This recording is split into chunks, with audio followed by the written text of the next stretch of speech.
నమస్కారం అండి. ఈనాటి కమ్మని కథ పేరు చూసే దృష్టి.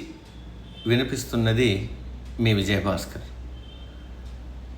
విష్ణు శర్మ అనే పండితుడు ఒక గురుకులాన్ని నడిపేవాడు. అతడు సకల శాస్త్ర పారంగతుడు. చుట్టుపక్కల ప్రాంతాల్లో ఆయనకు మంచి పేరుంది. ఆ కారణంగా ఆయన దగ్గర అనేక మంది శిష్యులు ఉండేవారు.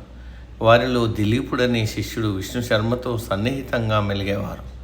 నిరంతరం గురువు వెంటే తిరుగుతూ సందేహాలను నివృత్తి చేసుకునేవాడు.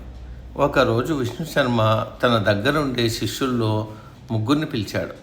మొదటి శిష్యుడితో, నువ్వు ఈ రాజ్యమంతా తిరిగి నీకన్నా తెలివైన వ్యక్తిని ఒకరిని తీసుకురావాలి అని చెప్పాడు.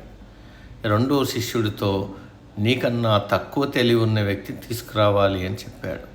మూడో శిష్యుడితో, నీకన్నా తెలివి ఎక్కువ ఉన్న ఒక వ్యక్తిని, నీకన్నా తక్కువ తెలివి ఉన్న ఒక వ్యక్తిని తీసుకురావాలి అని చెప్పాడు. గురువు ఆజ్ఞ మేరకు ఆ ముగ్గురు శిష్యులు వెంటనే బయలుదేరి వెళ్ళారు. కొంతకాలానికి ఆ ముగ్గురు తిరిగి వచ్చారు.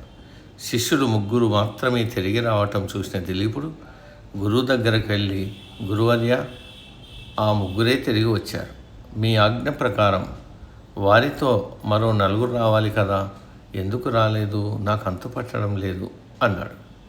అప్పుడు గురువు అందుకు కారణాన్ని వారి నోటి వెంట విందుగాని పద అని ముగ్గురు శిష్యుల దగ్గరికి వచ్చాడు. మొదటి శిష్యుడు ఇలా అన్నాడు, ఈ రాజ్యంలో అందరూ నాకన్నా తక్కువ తెలివి ఉన్నవారే కనిపించారు, అందుకే నేను ఒక్కడే వచ్చేశానని చెప్పాడు. రెండో శిష్యుడు, అందరూ నాకన్నా తెలివైన వారే ఎదురుపడ్డారు, నాకన్నా తెలివి తక్కువ ఉన్నవారు ఒక్కరు కూడా దొరకలేదని చెప్పాడు. మూడో శిష్యుడు, అందరూ నాతో సమానమైన తెలివితేటలు కలిగిన వారు, అందుకే మీరు చెప్పిన ఇద్దరిని తీసుకురాలేకపోయానని చెప్పారు. వారి సమాధానాలు విన్న దిలీపుడు ఆశ్చర్యంతో, గురువర్య, మీరు ముగ్గురు వెళ్ళింది ఒక రాజ్యానికే కదా, వీరు ముగ్గురు వెళ్ళింది ఒక రాజ్యానికే కదా, కానీ ముగ్గురు మూడు రకాలుగా మాట్లాడుతున్నారు, కారణం వివరించండి అని గురువును కోరాడు.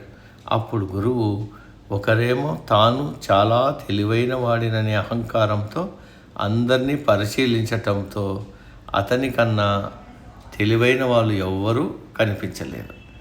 మరొకరేమో తాను అందరికంటే తక్కువ అనే న్యూనతాభావంతో పరిశీలించటంతో అందరూ తనకన్నా తెలివైన వారిగానే కనిపించారు.